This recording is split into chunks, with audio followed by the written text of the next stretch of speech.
fallait. Et pas seulement pour payer les clopes du général de Gaulle. Sans argent, la résistance ne survivrait pas. Jean Moulin l'avait compris, qui gérait les fonds remis par la France libre et les distribuait au mouvement et aux syndicats. La suite, il ne l'avait pas vu venir. L'argent qui manque, de plus en plus au fil des mois, alors que le combat prend de l'ampleur, que grossissent les rangs de l'armée des ombres. L'argent qui, à force de manquer, finit par devenir l'enjeu des tensions politiques entre les grands chefs alliés. C'est des avances de la Banque d'Angleterre qui permettent au général de Gaulle de survivre. L'argent de la résistance, tout de suite dans Infrarouge. Que sont devenus les milliards? J'en ai pas gardé pour moi.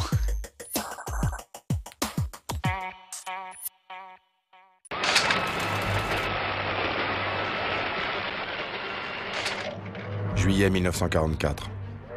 Neuvic-sur-l'Île, au cœur de la Dordogne. Le plus gros casse de l'histoire est en train de se dérouler.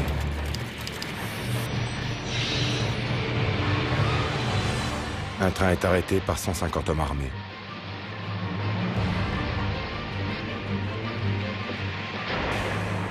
Le butin, 2 milliards 280 millions de francs.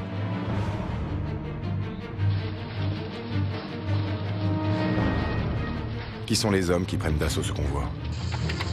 Des Allemands? Des brigands? Non. Ils sont membres des FFI, les forces françaises de l'intérieur. Autrement dit, ce sont des résistants. Pendant la Seconde Guerre mondiale, au cœur de l'orage, comment la résistance s'est-elle financée? De Gaulle à Londres, avait-il des ressources financières? D'où venait l'argent de la résistance? D'emprunts? De braquage? L'argent a été au cœur de la bataille de France.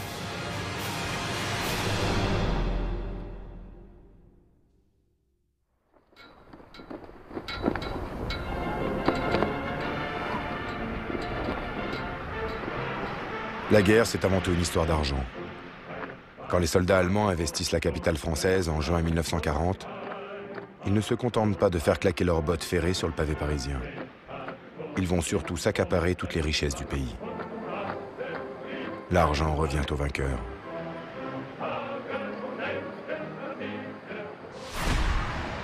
C'est bien le problème du général de Gaulle. Tout juste débarqué à Londres, celui qui a décidé de continuer le combat contre l'envahisseur allemand est sans ressources. En pleine débâcle, le président du Conseil lui a remis 100 000 francs en liquide, puisés dans les fonds secrets. C'est tout. Aux premiers hommes qui répondent à son appel, de Gaulle confie « Je n'ai ni fonds, ni troupes. Je ne sais pas où est ma famille.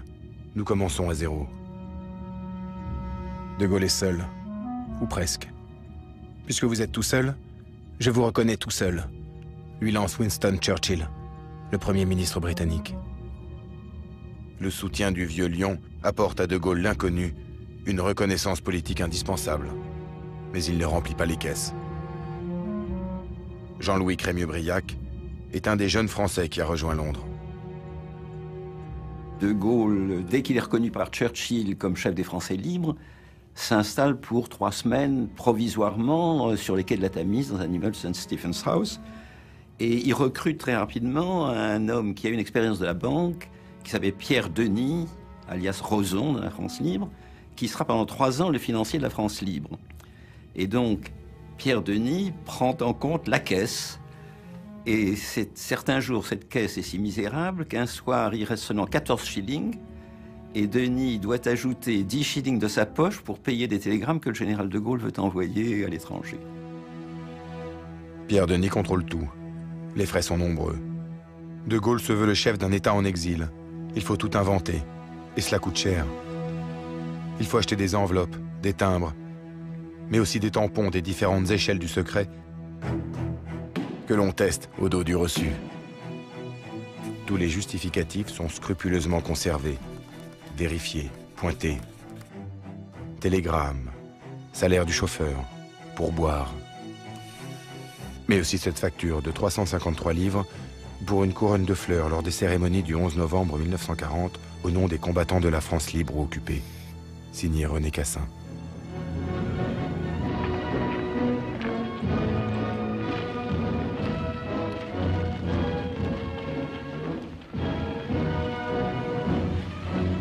Pierre Denis, alias Rosan, lance même une enquête pour savoir qui a passé la commande exorbitante de 1000 insignes émaillés or.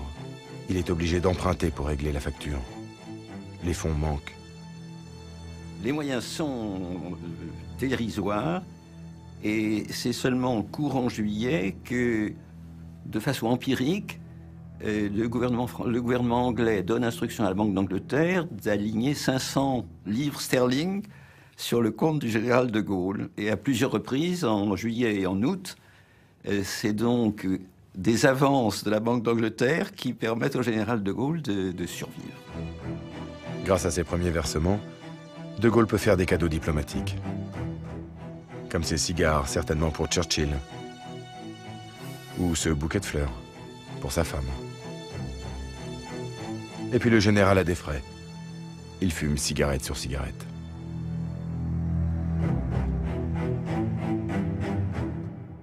We came from France to England in 30 hours, and we are very glad to be here and to see the First Minister, Mr. Churchill. Vive le général de Gaulle. En ce début d'été 1940, l'appel du général a été peu entendu. Malgré tout, ils sont des centaines de jeunes soldats ou civils à débarquer en Angleterre pour rejoindre les rangs des forces françaises libres. Le problème, c'est que de Gaulle n'a pas un sou pour les équiper, pour les armer et même pour les nourrir. Daniel Cordier a 19 ans lorsqu'il rejoint Londres en juillet 40. Nous étions venus, il y en avait qui étaient partis en sandales, il y en avait qui avaient 100 francs, il y en avait, moi, mes parents m'avaient donné un petit peu plus d'argent, mais enfin bon, c'était pas du tout suffisant. Certains Français qui s'engagent ont un peu d'argent, de francs français, mais tout ça est très très misérable. Cantonnés dans des camps d'entraînement, les volontaires français sont, de fait, nourris par le gouvernement britannique. Qui va payer la note ? Anglais et Français entament des négociations de coopération d'où les clauses financières ne sont pas absentes. Toutes les dépenses engagées pour la constitution et l'entretien de la force française seront à la charge du gouvernement de Sa Majesté. Et dans ce bras de fer, le vieux lion britannique ouvre ses arrières. Les montants payés à ce titre sont considérés comme des avances remboursables à la fin des hostilités. Après un mois d'âpres discussions et de 6 ébauches de protocoles d'accord, supervisés par René Cassin, Churchill et de Gaulle signent le 7 août 1940 cet accord. Churchill tient de Gaulle par le porte-monnaie. À tout moment, le Premier ministre britannique pourrait couper les vivres au général français. Churchill est un véritable maître de guerre.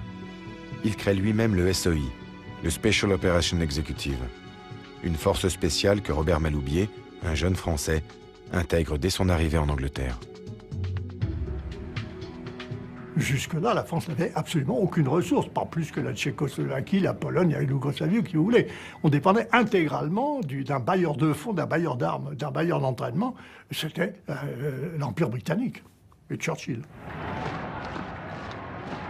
Grâce au soutien britannique, de Gaulle peut exister en tant que symbole de la France libre sur la scène mondiale. Et ce nouveau statut lui apporte de nouveaux financements.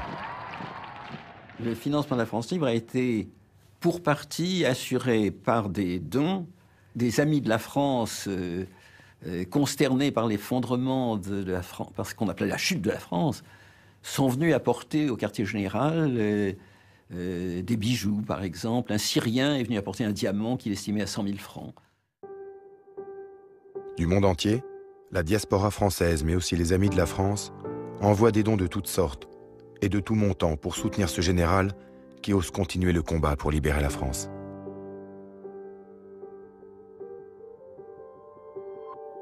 Chèques de Français d'Amérique, du Canada, de Sierra Leone ou du Japon.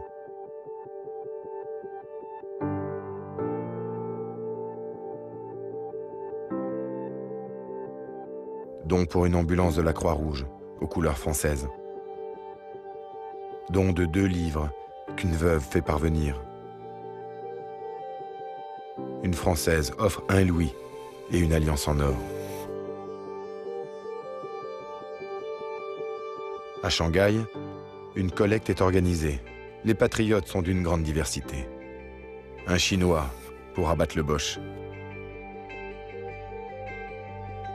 Un Tunisien. Un Ch'timi. Un Hollandais fier de son origine française. Un Français qui entend le rester. La France libre émet aussi des timbres qu'elle surtaxe et vend à des collectionneurs à l'international pour en tirer des ressources permettant d'échapper à la tutelle britannique. Une campagne de dons est organisée également pour un avion de combat Spitfire aux couleurs de la France libre et au nom du général de Gaulle.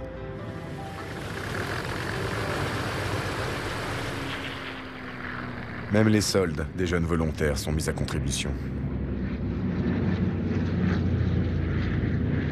Lorsque, par exemple, un Français libre faisait une émission à la BBC, il recevait des honoraires de la BBC. Ici, Londres. Les Français parlent aux Français. Et nous étions encouragés à en faire don à la Caisse de la France libre. Ce que certains faisaient. Enfin, j'ai encore une lettre du général de Gaulle me remerciant d'avoir versé les honoraires que j'ai reçus à la BBC, à la Caisse de la France libre.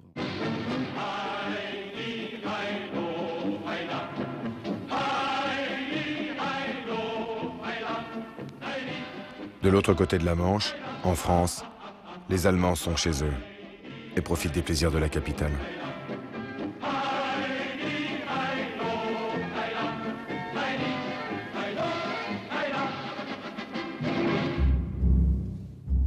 Pour les Français, la musique est tout autre.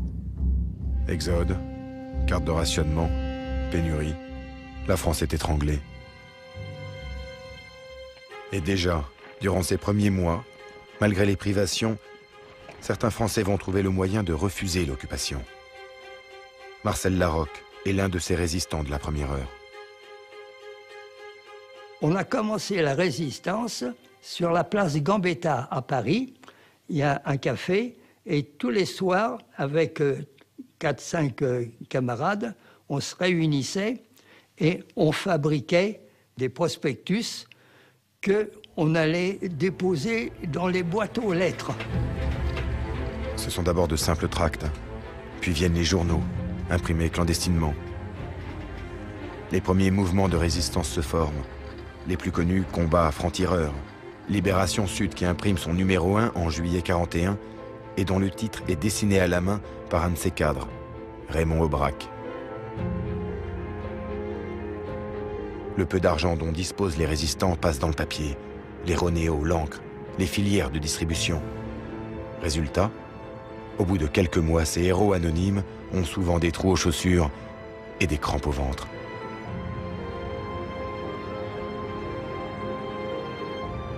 La faim me tenaillait tout le temps, se souvient Jean-Pierre Lévy, chef de franc-tireur, qui maigrit de 11 kilos. Emmanuel Dastier de la Vigerie, du mouvement Libération Sud, écrira « Pendant 1 an et demi, l'organisation a vécu de mendicité, ce qui lui a donné une existence très misérable. » Et il faut se rendre compte que jusqu'à la fin de 1941, les mouvements de résistance ont vécu de la bienveillance et de la générosité de particuliers. Et ce qui ne pouvait plus suffire à partir du moment où ils ont pris de l'ampleur, où les journaux clandestins eux-mêmes sont devenus importants et donc coûteux à réaliser. Il était absolument nécessaire qu'il y ait un relais financier. Des relais financiers, les jeunes résistants en trouvent parfois auprès d'industriels sympathisants. Jean-Pierre Peugeot donne 3 millions de francs.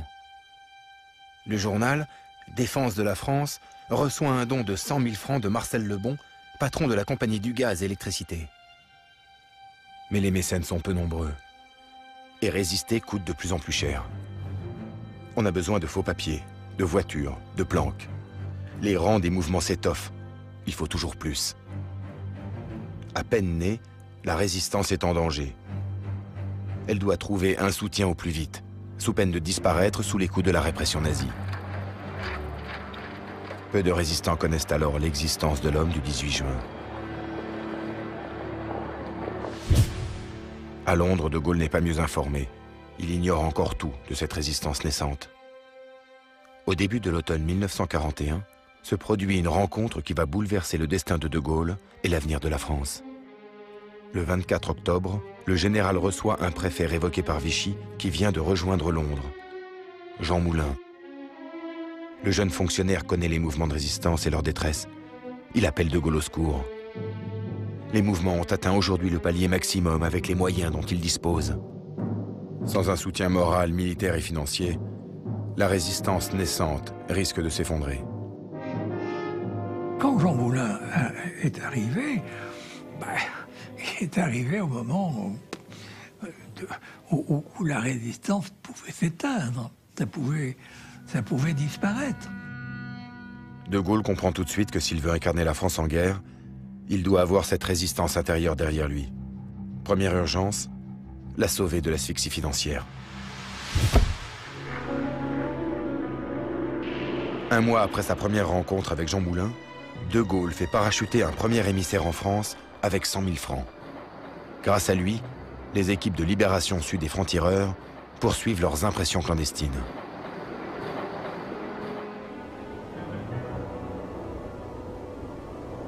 Pendant ce temps, en Grande-Bretagne, Moulin subit un entraînement au parachutisme, au codage, aux règles de la clandestinité.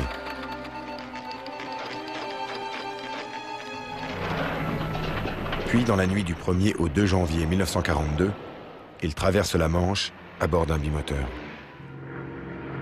En survolant la France, Moulin a droit à une réception son et lumière de la part de la DCA allemande.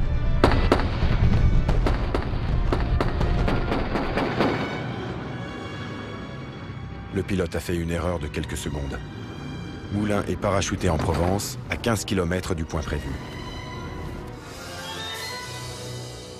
Moulin est le délégué personnel du général de Gaulle.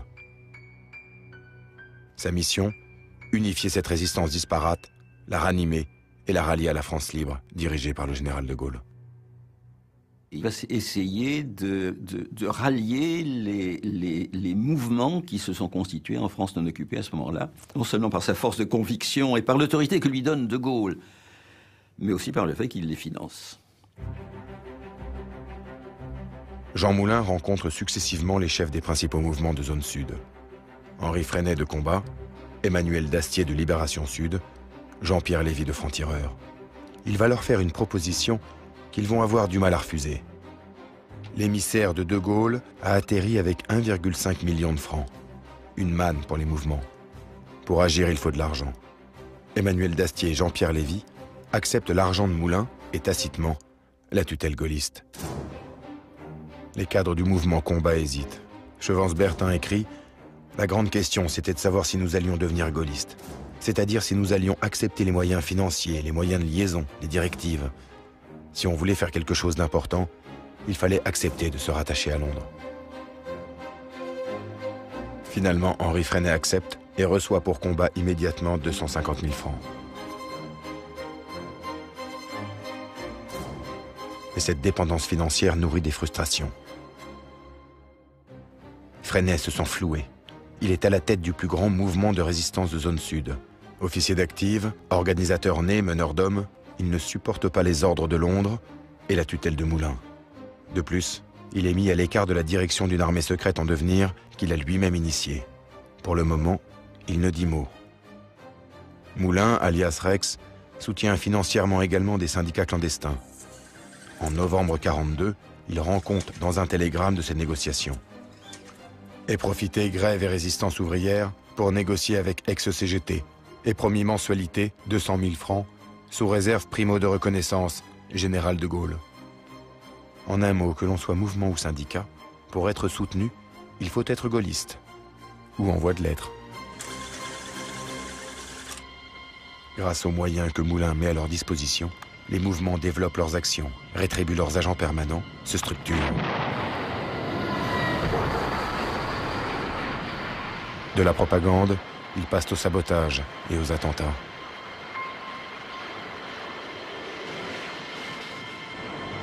Au mois de juillet 42, Moulin manque de fonds. Un jeune radio est parachuté en France. C'est Daniel Cordier qui lui apporte un complément de Londres. J'étais parachuté au mois de juillet, fin juillet, et donc là, alors je lui ai apporté le magot, parce que je lui ai apporté 2 millions en billets. Il a sorti l'argent qui était dans l'enveloppe, il m'a dit, bon ben, vous mettez ça dans un endroit où vous pourrez retirer là, tout ce que vous distribuez, donc trouvez une planque pour cet argent, et puis il m'a dit, ben, je vous expliquerai, demain je vous expliquerai ce que vous aurez à faire. Daniel Cordier devient le secrétaire particulier de Jean Moulin et l'assiste dans la distribution des fonds. Grâce à leur contact radio avec Londres, ils organisent l'acheminement de l'argent et de matériel en France. Le ciel reste la voie principale. Mais le largage de containers n'est pas une science exacte. Parfois, il tombe entre les mains des Allemands. Il arrive que les avions s'écrasent avec les millions de francs privant un réseau de la manne tant attendue. Une fois au sol, la distribution pose d'énormes difficultés. Les sommes d'argent liquide doivent circuler en terrain hostile. L'occupant contrôle, arrête, déporte. Les femmes risquent moins d'être fouillées et sont souvent utilisées comme convoyeuses.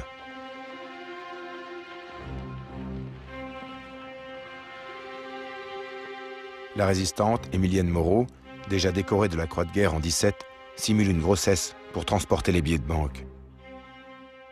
En cette fin 42, Jean Moulin est devenu le grand argentier de la résistance. Pour le général de Gaulle, l'argent remis au mouvement lui permet d'asseoir son autorité. Tous les espoirs sont permis.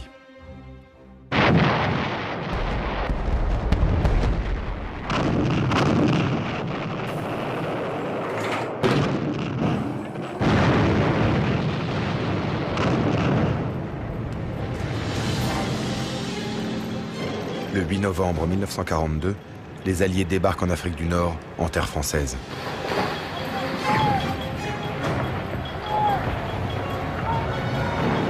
Les Anglo-Américains ne préviennent le général que 2 heures après le début des hostilités. De Gaulle, réveillé en pleine nuit, fulmine, on ne pénètre pas en France par effraction.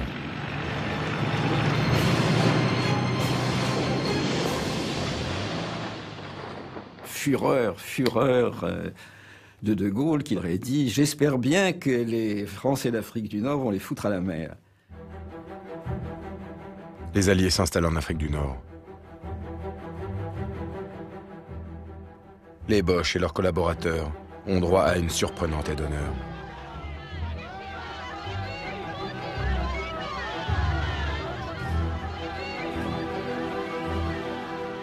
En Angleterre, loin du champ de bataille, De Gaulle est sur la touche.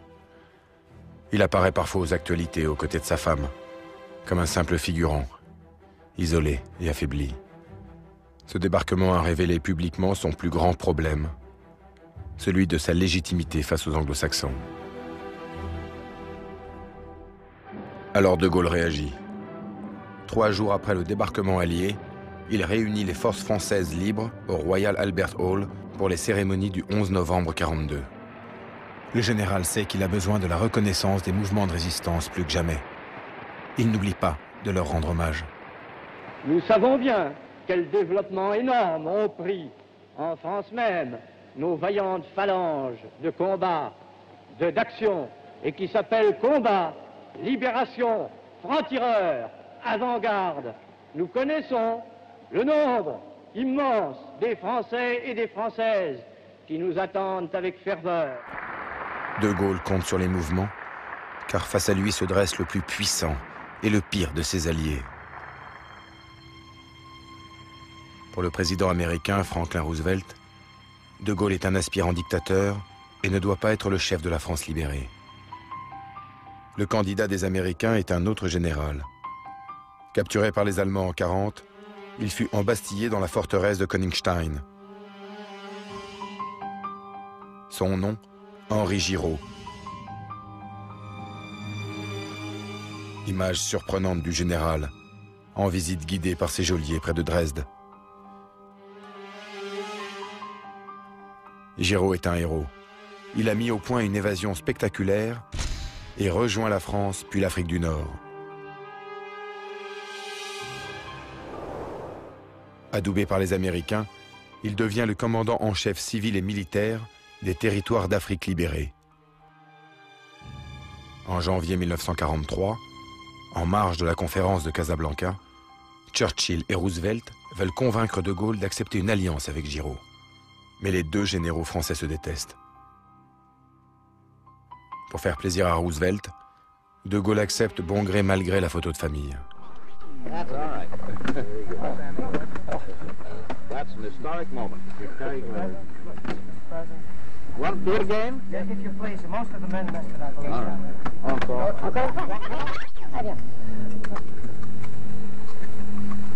Voilà, c'est la guerre moderne. Right. Roosevelt souhaiterait éliminer De Gaulle de l'échiquier politique. À Casablanca, les caméras américaines n'ont pas tout enregistré. On entendit ce dialogue édifiant entre Churchill et Roosevelt. « Qui paie la nourriture de Gaulle » demanda Roosevelt. « Eh bien, c'est nous » répondit Churchill. « Pourquoi ne pas lui couper les vivres » suggéra le président américain. De Gaulle est fragilisé. Si les Alliés arrêtent de le financer, la France combattante court à la faillite, au profit de Giraud, l'homme des Américains.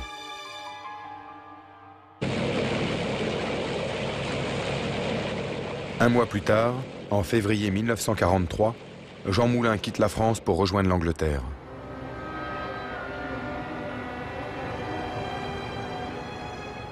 Lorsqu'il apprend que les Alliés menacent de limiter leur versement à l'homme du 18 juin, Moulin télégraphie à son secrétaire, Daniel Cordier, le 22 février 1943, afin de limiter les dépenses. Pour Mouvement, même somme que janvier. Ce télégramme va avoir un effet dévastateur. Il parvient entre les mains de Daniel Cordier au moment où un événement va en 1943 bouleverser considérablement les besoins de la résistance intérieure.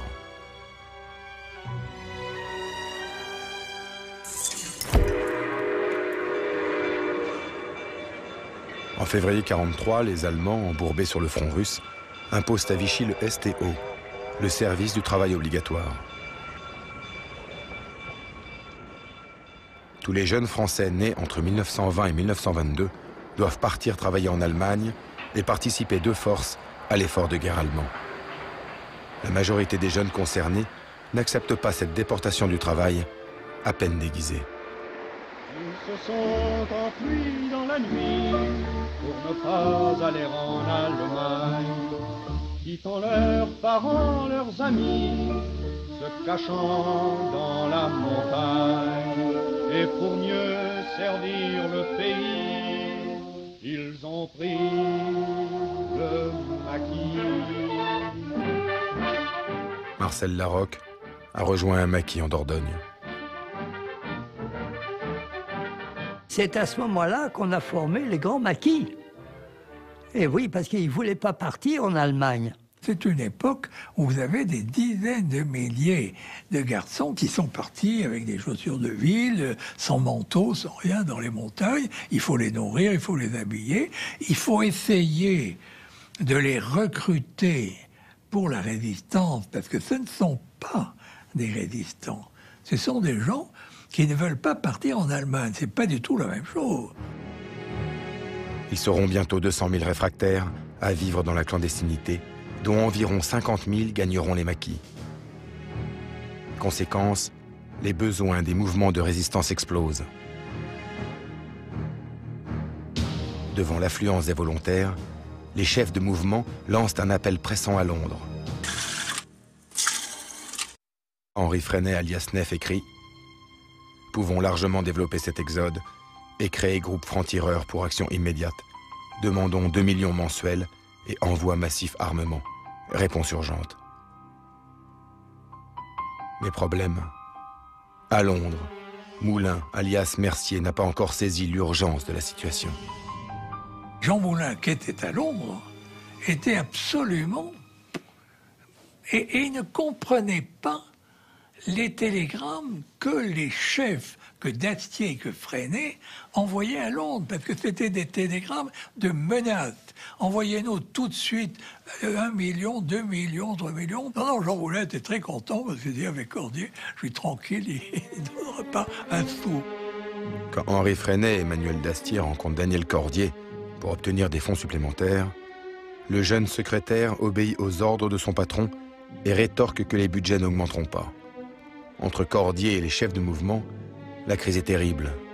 Dastier, nous avons besoin de tout, d'argent, d'armes. Et Rex coupe les vivres, c'est trop. Freinet, c'est un crime. Veulent-ils assassiner la résistance? Rex veut nous avoir à sa botte. Il se trompe. Cordier se fait insulter. Ils essayaient de me terroriser, mais comme je savais que bon, j'étais le patron, enfin, pardonnez-moi, mais enfin, je veux dire, j'étais soutenu par le patron, je n'avais absolument aucune raison. Comme le magot, c'était moi qui l'avais, ils ne savaient pas du tout où ça se trouvait.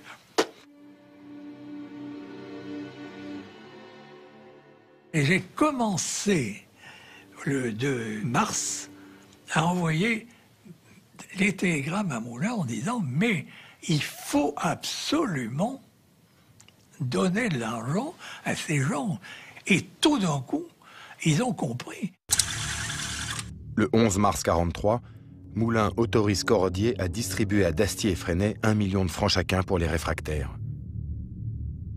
Cette opération vide les caisses. Mais c'est encore trop peu. Le 18 mars 1943, les dirigeants des mouvements de résistance rencontrent Cordier et l'assaillent à nouveau. Freinet, c'est une insulte aux combattants. Nous avons droit aux moyens de faire la guerre. Dastier ajoute, les bureaucrates de Londres font la loi. Ils nous conduisent au suicide. Ça a été une soirée terrible, parce que c'était... Je me demande comment on n'a pas été tous arrêtés dans cette soirée. Ben, il y avait 10, 15 personnes, tout le monde hurlait, ils voulaient leur fric. Ben, je me demande... Enfin, évidemment, ça me protégeait, parce que s'ils me tuaient ou s'ils me blessaient, tout, ben, ils ne pouvaient plus rien obtenir. Quelques jours plus tard, Moulin revient enfin en France. Il se retrouve face à Freinet, qui laisse éclater sa colère. « Écoutez-moi bien. L'argent dont nous avons besoin pour vivre et combattre, jusque-là, vous nous l'avez donné. Je souhaite qu'il en soit encore ainsi demain. Si pour des raisons que je n'arrive pas à comprendre, vous nous le refusez, nous nous le procurerons quand même sans vous, et si nécessaire, contre vous. » Si Freinet est si sûr de lui face à Moulin, c'est qu'il a un joker dans sa manche. Un joker qui vaut son pesant de dollars. Tout commence quelques mois plus tôt. Les Américains, qui ont déjà un pied en Afrique du Nord, souhaiteraient avoir leur propre canot de renseignement militaire en France. Lorsqu'ils apprennent que les mouvements de résistance manquent de moyens, ils tentent une approche. Dans la capitale suisse, Alan Dulles, un des chefs de l'OSS, ancêtre de la CIA, rencontre des représentants du mouvement combat. Dulles leur propose un marché, de l'argent contre un double de tous les renseignements envoyés au quartier général de De Gaulle à Londres. Henri Freinet se laisse convaincre. L'OSS remet 1 million, puis 10 millions de francs à l'émissaire de combat. Jacques Baumel de Combat écrit « J'étais partagé entre la satisfaction réelle de pouvoir échapper à l'incertitude des versements mensuels de Moulin et le pressentiment que nous allions vers une crise majeure entre la France libre et nous. » Pour les Américains, cette entente secrète permet de récolter les informations essentielles pour préparer le futur débarquement.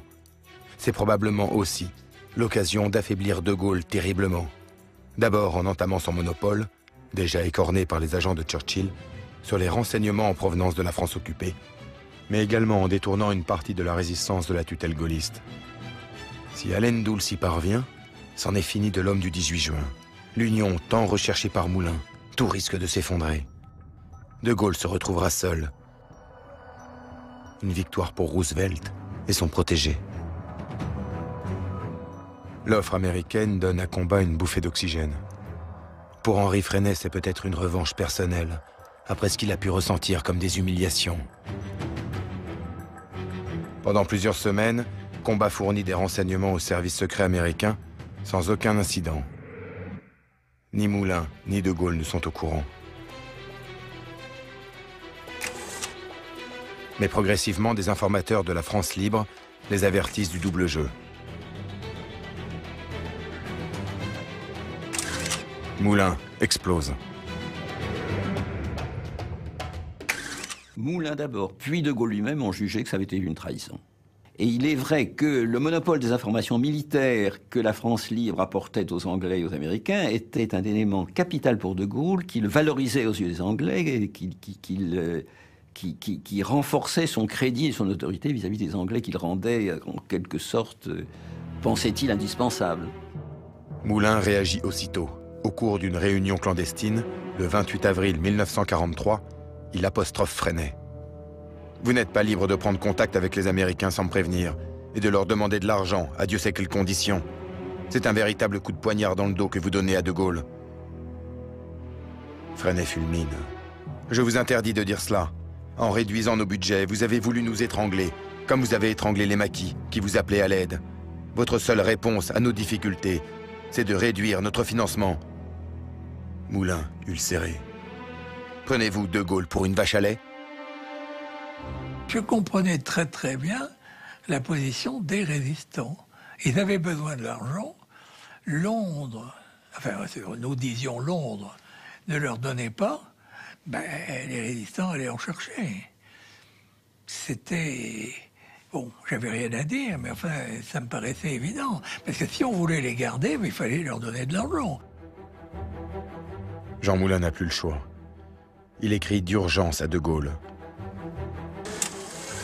Que des sommes très importantes me soient versées rapidement pour que je puisse, en votre nom, attribuer au mouvement les sommes, sinon équivalentes, du moins assez sensiblement rapprochées de celles promises par les Américains. Le jour où l'on pourra dire que c'est vous, et non pas les Alliés qui finançaient la lutte contre la déportation, il est certain que la position du gaullisme en France sera renforcée d'autant.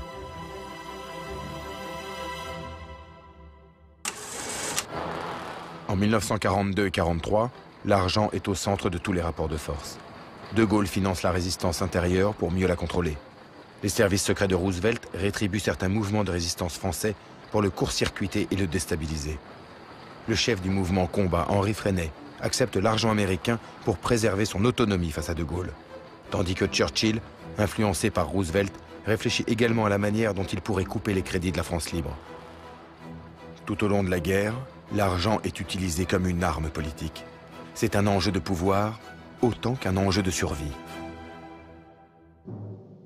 Finalement, De Gaulle s'en tire de justesse. L'opération, orchestrée par les Américains à partir de la Suisse, tourne court. Elle n'était pas du goût de leurs partenaires anglais. Churchill ne souhaitait pas voir les Américains perturber les relations privilégiées de l'Intelligence Service avec la résistance française. Il a été décidé que si les Américains apportaient des crédits par la Suisse, ces crédits devaient être remis aux représentants de la France libre et non pas à un mouvement isolément qui serait passé sous la coupe des Américains. Un mois plus tard, Jean Moulin parvient à créer le CNR, le Conseil national de la résistance, qui se réunit pour la première fois le 27 mai 1943, clandestinement, en plein centre de Paris. Cette véritable ébauche d'une représentation politique de la résistance rassemble des mouvements, des syndicats, des partis politiques. Tous reconnaissent le général de Gaulle comme le seul chef politique de la France combattante. C'est un tour de force. 3 jours plus tard, De Gaulle atterrit en terre française, à Alger. Le général Giraud l'accueille avec les honneurs. 6 mois après la poignée de main forcée de Casablanca, le rapport de force a changé. Les deux hommes coprésideront le CFLN, Comité français de la libération nationale, qui se veut l'embryon d'un véritable gouvernement en exil. Objectif, unifier l'effort de guerre français et préparer la libération. De Gaulle, plus fin politique, finira par l'emporter sur son rival.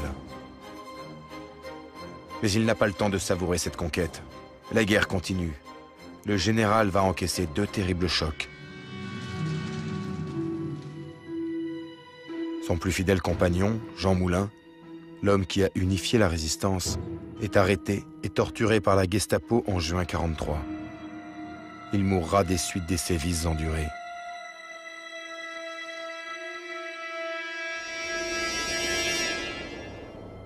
Au même moment, à Londres, Churchill, poussé par Roosevelt, rompt l'accord financier du 7 août 1940 et coupe tous ses crédits au service de la France combattante. Les deux dirigeants alliés n'ont pas supporté l'entrée en force de Gaulle à Alger. Churchill a décidé qu'à partir du moment où le général de Gaulle partait pour Alger, il coupait le cordon ombilical financier, si je puis dire, et que la France libre, grâce à la fusion avec les forces d'Afrique, constituant un gouvernement, le Comité français de libération nationale à Alger, devenant un État, cet État n'avait qu'à se débrouiller financièrement. Ce qui était dramatique pour la résistance intérieure. Pour pallier la pénurie de liquidités, De Gaulle et le CFLN puisent dans les réserves des banques d'Algérie et du Maroc pour financer la résistance dans l'urgence.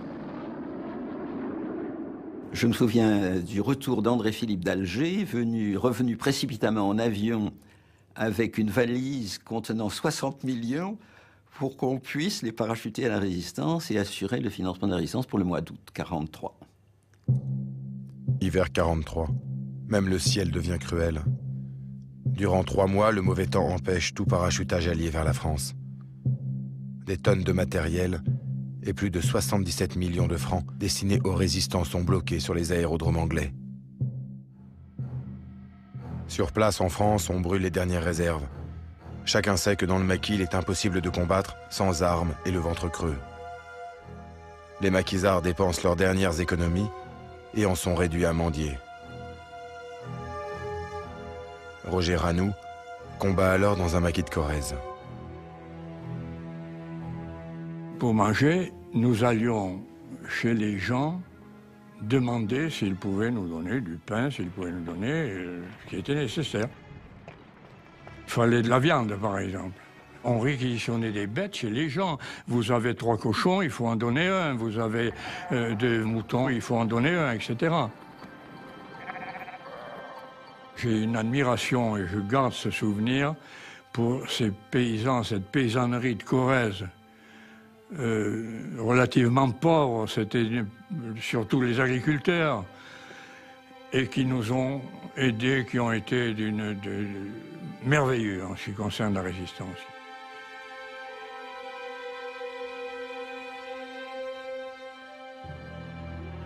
Mais la population ne peut nourrir tous ces maquisards qui n'ont parfois plus rien pour subsister.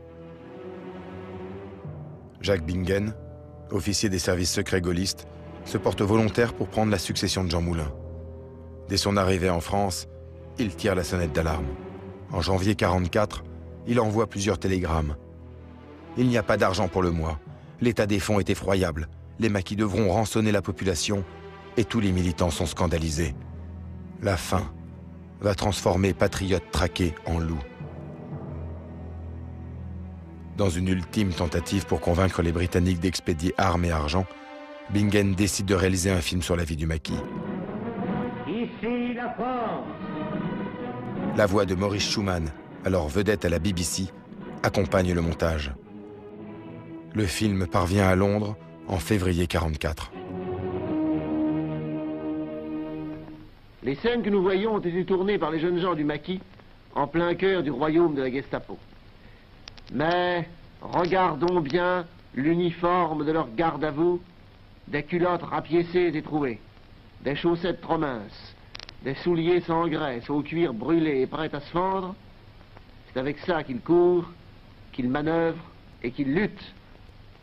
Ils n'ont pour se tenir chaud que la croix de Lorraine sur la poitrine. L'Allemagne a ses camps de concentration, la France a ses camps de liberté. Emmanuel Dastier fait tirer quelques photos du film. Elles illustrent un album imprimé en exemplaire unique à l'intention de Winston Churchill. Dastier joint une dédicace.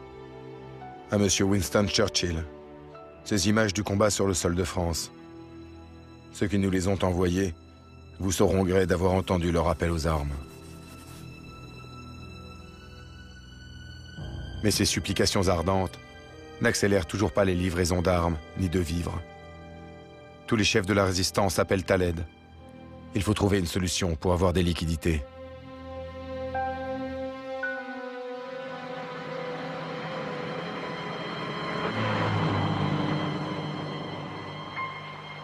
Alors pour ces résistants affamés, la défense de la patrie devient force de loi. Au cours de l'année 44, ils inventent une solution extrême, le hold-up patriotique.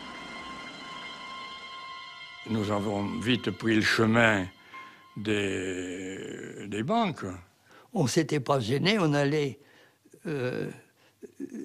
chercher l'argent dans les bureaux de poste. Ça permettait de ne pas dévaliser les gens. C'était de l'argent public. On portait tort à personne comme ça. On va au bureau de poste, on rentre, on se présente, voilà, c'est la résistance, il faut nous donner de l'argent. En général, ça se passe bien. Qu'est-ce que vous voulez, les gens, ils donnent. Robert, il nous attendait. C'est pas compliqué. On n'avait pas besoin de forcer, hein. On n'y allait pas armé. Il savait que de temps en temps, on passait pour prendre de l'argent. Alors, volontiers, il nous donnait l'argent comme ça. Durant cette année 44, plusieurs milliers de ces hold-up patriotiques vont se produire en France. On les appelle pudiquement réquisitions ou prélèvements irréguliers. Dans la majorité des cas, les résistants laissent un simple bout de papier signé d'un pseudonyme, indiquant leur unité et le montant saisi, et qui permettront aux victimes, peut-être, de se faire rembourser à la libération. Alors là, des bons de réquisition, j'en ai fait en pagaille. Oh, des carnets complets de bons de réquisition. Mais qu'on distribuait à bon escient. À Villefranche, 2 millions sont dérobés. À Saint-Claude, le comptoir de la Banque de France est pillé 3 fois en moins de 3 semaines. Au total, 115 millions de francs sont réquisitionnés. Profitant de la confusion, des individus au passé trouble commettent des braquages crapuleux. À Annonay, le 19 juillet, 1,8 million sont dérobés. À Albi, 24 millions de francs sont pillés par des individus portant le brassard FFI qui ne remettent pas de bons de réquisition.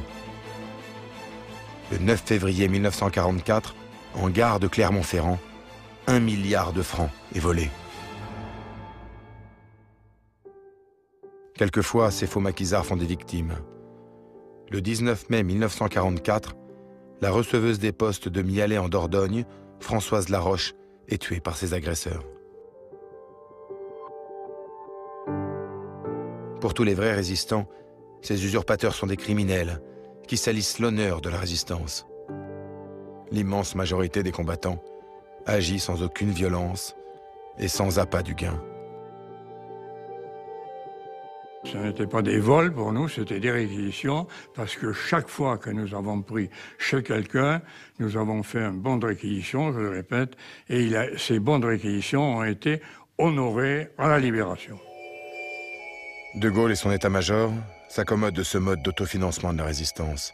Ils peuvent ainsi limiter l'envoi d'argent en France et se constituer une réserve. De Gaulle craint qu'après le débarquement en Normandie, les Américains ne s'imposent pour administrer les territoires libérés. Les Américains ont d'ailleurs déjà commencé à imprimer leur propre monnaie, les billets drapeaux. Ce sont des francs imprimés aux États-Unis, destinés à remplacer les francs français existants. Pour ne pas se faire doubler par les Américains, De Gaulle devra installer son administration le plus vite possible. Il faudra payer les fonctionnaires et disposer de liquidités.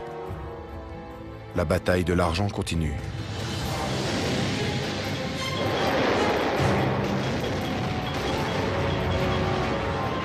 Quand le 6 juin 1944, les forces alliées attaquent les côtes de Normandie, le président Franklin Roosevelt espère toujours administrer la France libérée.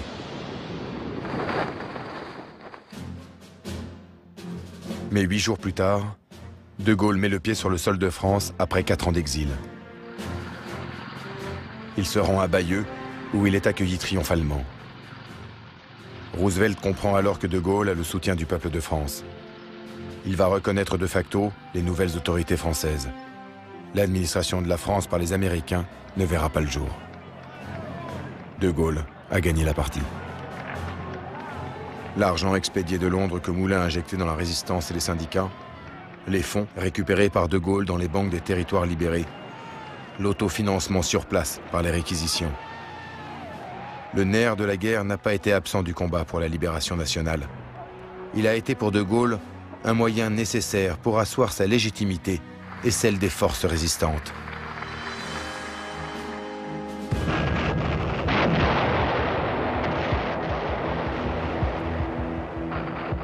Le territoire n'est cependant pas encore entièrement libéré. La bataille de France commence enfin. Après les avoir sous-estimés et presque ignorés pendant plusieurs mois, les Alliés ont besoin des résistants pour harceler l'occupant. Ils vont enfin livrer ce que la résistance française réclame depuis des mois.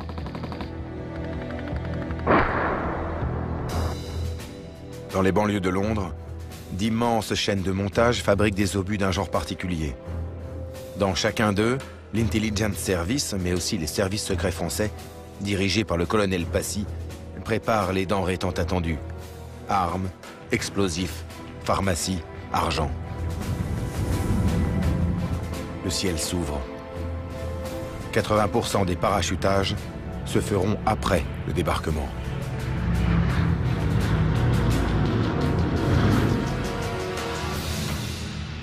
Le largage des parachutes, alors là, c'était le bonheur. Quand on les voit descendre, ah bah c'est émouvant, oui. Dans le conteneur, il y avait généralement une grande boîte avec une croix, autant que je me souvienne, une croix dans laquelle on savait que c'était l'argent. On recevait 1 million ou 2 millions, ou une fois ça a été 4 millions d'ailleurs, je me souviens, qui tombaient du ciel à l'époque, sans contrepartie, sans papier, il n'y avait absolument aucune comptabilité. Pour le 14 juillet 1944, les forteresses volantes B-17 lancent des milliers de containers sur la France. Après 4 ans de pénurie, le recyclage devient pour les maquisards une seconde nature. Toutes les femmes s'étaient groupées. Elles ont fabriqué, avec les toiles de parachutage, un tas de chemises. Quand vous faites tomber 860 conteneurs et 860 parachutes, c'est-à-dire tous les gars étaient habillés en parachute et toutes les filles avaient des soutiens-gorge en parachute. Tout le monde était habillé en parachute, en nylon. C'est un système D, bien sûr. On recevait des parachutages, mais les parachutages ne suffisaient pas. Et on était nombreux quand même dans le maquis. J'ai eu jusqu'à 1200 hommes. Eh bien, il fallait les nourrir. Depuis le débarquement allié, les rangs de la résistance enflent considérablement. Beaucoup d'opportunistes de la 25e heure se découvrent une âme de résistant. Et le nombre des réquisitions grimpe en flèche.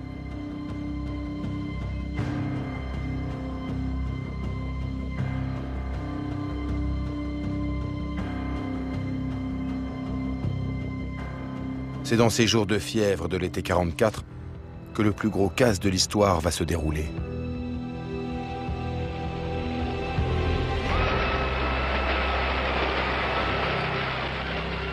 Le 26 juillet 1944, le Périgueux-Bordeaux traverse la Dordogne.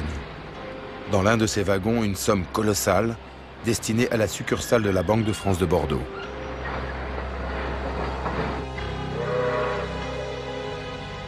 « 19h38, le train approche de la petite gare de Neuvic-sur-l'Île. 150 maquisards guettent le convoi.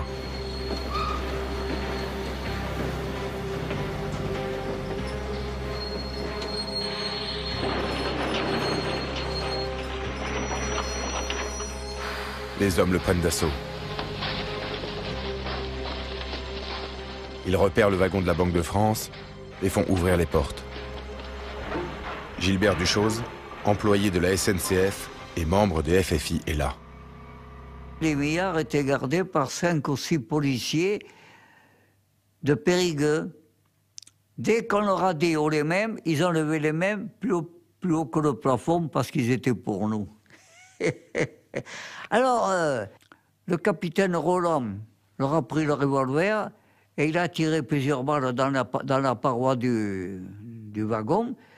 Il leur a dit, voilà, maintenant, vous vous êtes battus comme des héros.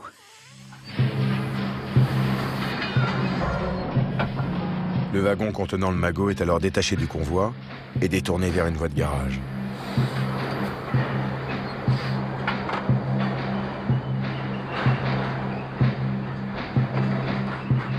« 19h45, Boissière et Rougier, deux chauffeurs des FFI, approchent leurs deux camions à la gare de marchandises.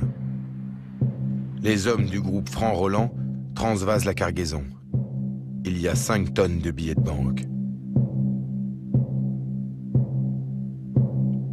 Pendant ce temps, le lieutenant Raoul Christophe, chef FFI, qui contrôle l'opération, remplit un bon de réquisition qu'il remet au convoyeur. Bon de réquisition numéro 306. Nature de l'objet requis, coupure en 150 sacs. Sur le bon, le lieutenant Christophe écrit la valeur astronomique du casse. 2 280 millions et 1500 francs. Pourquoi 1500 francs? Christophe, consciencieux, n'oublie pas de comptabiliser le prix des 150 sacs à 10 francs pièce, soit 1500 francs, qu'il ajoute à la somme saisie. Il date et inscrit son pseudonyme, lieutenant Cricri, de l'état-major FFI de la Dordogne.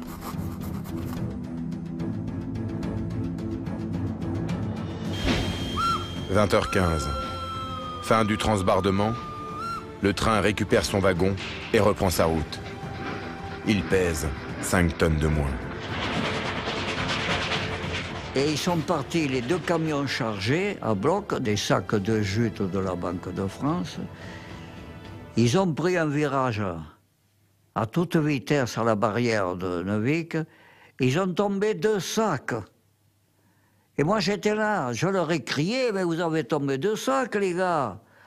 Alors, ils ont freiné, ils ont rechargé ces 2 sacs qui sont tombés, qui représentaient déjà une fortune, comme 2 sacs de pommes de terre, et ils sont repartis. Et ces sacs en camion ont été emmenés à la commune de Cendrieux. Cendrieux, c'est pas loin de Périgueux. C'est là où nous avions formé un état-major militaire. Les 150 sacs parviennent vers 23h au quartier général des FFI. Au début, certains maquisards pensent que ce sont des sacs de farine. Les résistants, heureux, prennent le temps d'immortaliser ce moment. Scène irréelle. Sur cette photographie unique, les résistants sont assis sur 2 280 millions de francs. L'équivalent d'environ 400 millions d'euros. Ils viennent de réaliser le plus gros casse de l'histoire pour libérer la France.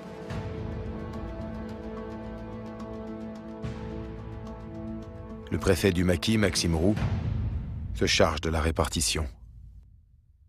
Tous ceux qui ont participé à l'opération ont eu 1000 francs, je crois que c'était, ça représentait un mois de salaire de l'époque de récompense.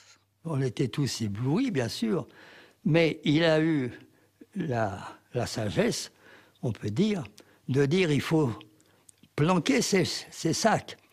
Et alors, on lui a fait confiance, bien sûr. Il connaissait, dans le sud du département, plusieurs emplacements, des fermes, des instituteurs, etc. Et il a fait placer ces sacs. Nos camarades de l'armée secrète ont caché cet argent et ont fait 17 dépôts dans des familles paysannes ou autres, enfin chez des gens, il y avait 17 dépôts. Grâce à ce trésor de guerre, les résistants de Dordogne vont tenir leur parole. Certaines réquisitions sont en voie de remboursement. André Audru, résistant en Corrèze, raconte: un jour d'août, le commissaire interrégional aux effectifs m'apporte 9 paquets de 1000 billets de 1000 francs. 9 millions. Je n'ai jamais vu autant d'argent. Ils proviennent du fameux fourgon de la Banque de France.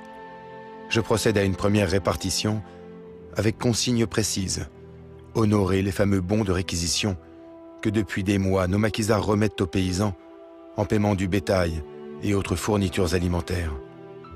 Pour le reste, cet argent va nous permettre de verser enfin une solde à nos FTP et surtout des allocations familiales à leurs familles. Je demande de tenir méticuleusement les registres. Maintenant, il faut des comptables. Signe des temps.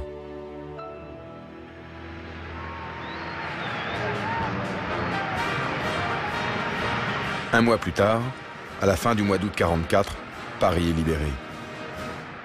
Les Américains défilent sur les Champs-Élysées avant de repartir avec ce que De Gaulle appellera leur fausse monnaie.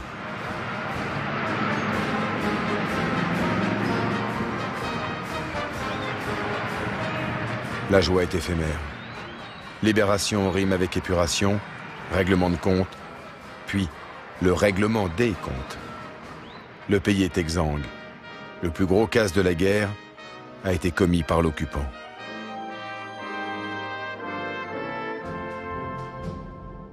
Le montant total de ce qui a été envoyé à la résistance et de ce que les résistants ont prélevé, qui doit faire 8 à 10 milliards au total, était une somme modique en comparaison de, par exemple, de l'exigence des frais d'occupation. Ça représentait 3 semaines d'indemnité d'occupation payée aux Allemands.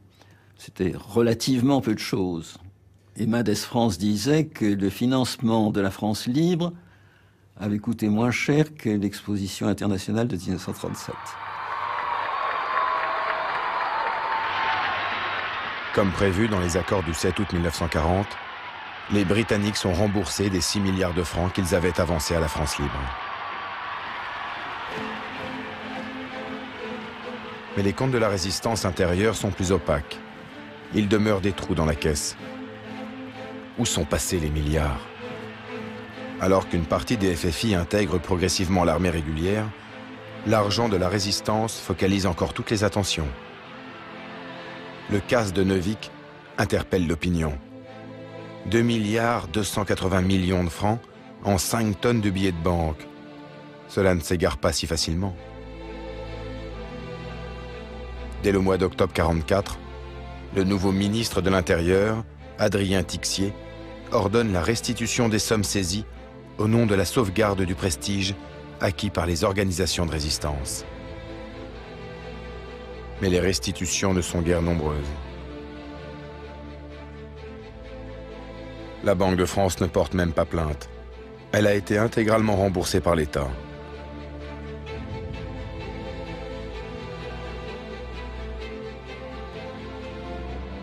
De Gaulle, alors à la tête du gouvernement provisoire, ne peut tolérer ces abus. Lui qui tient ses comptes avec tant de rigueur, dont le moindre pourboire fait l'objet d'un reçu, dont les frais de bouche ont été si soigneusement répertoriés, dont la moindre facture de blanchisserie a été si minutieusement conservée, ne peut accepter le flou qui entoure l'argent des maquis. Il ordonne une enquête dont les conclusions ne seront jamais rendues publiques. En janvier 1946, le général quitte le pouvoir sans avoir fait la lumière sur les sommes disparues. Le pays a raté l'occasion de solder les comptes au grand jour. La politique du silence entretient les rumeurs les plus folles. Il est de bon ton de soupçonner ceux qui se sont subitement enrichis. On s'en est aperçu parce que même à Périgueux, il y a eu des commerces qui se sont agrandis, qui se sont développés. On disait, bah, c'est pas pour rien que les millions ont dû servir à quelque chose comme ça. Mais enfin, on n'accusait personne parce qu'on n'avait pas de preuves. On dit que les gens sont enrichis. Moi, écoutez, j'en doute un peu. Je ne connais pas de chef de réseau qui ait ramassé des sous et qui ait fait fortune après-guerre, sinon ça se saurait. Que sont devenus les milliards? Eh bien, écoutez, j'en ai pas gardé pour moi. Je peux vous le dire. De mémoire d'homme, l'argent a toujours alimenté les pires fantasmes. Après la guerre, il va servir à dénigrer de grandes figures de la résistance. Le colonel de Wavrin, alias Passy, chef des services secrets gaullistes, est suspecté d'avoir détourné des fonds destinés à la résistance. Il sera contraint à la démission. Georges Guingouin, chef des FFI de la Haute-Vienne, premier maquisard de France, sera exclu du Parti communiste en novembre 1952 pour activité fractionnelle. Certains laissent entendre qu'il aurait profité du trésor de Neuvic. Le soupçon touchera même André Malraux, alias colonel Berger, qui sera soupçonné d'avoir détourné la rançon de 4 millions de francs destinée à le faire libérer.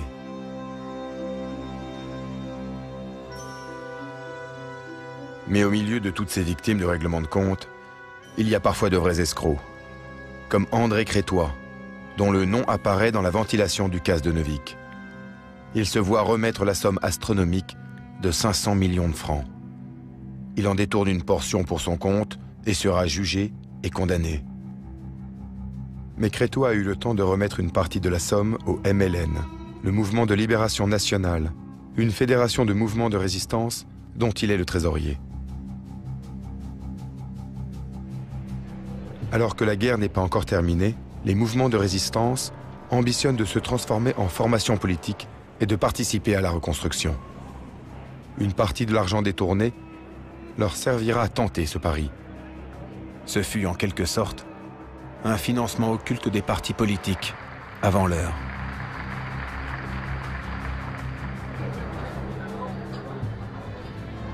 Mais ces affaires ont laissé des traces. Elles ont été instrumentalisées. Dans les années 50, dans le contexte de l'amnistie d'ex-collaborateurs, les nostalgiques du régime de Vichy vont utiliser ces excès commis dans la fièvre de la libération pour tenter de dénigrer la résistance tout entière. Après l'avoir aidé à remporter la victoire, l'argent de la résistance aura servi à la salir, faisant des finances de l'armée des ombres l'un des derniers tabous de l'occupation.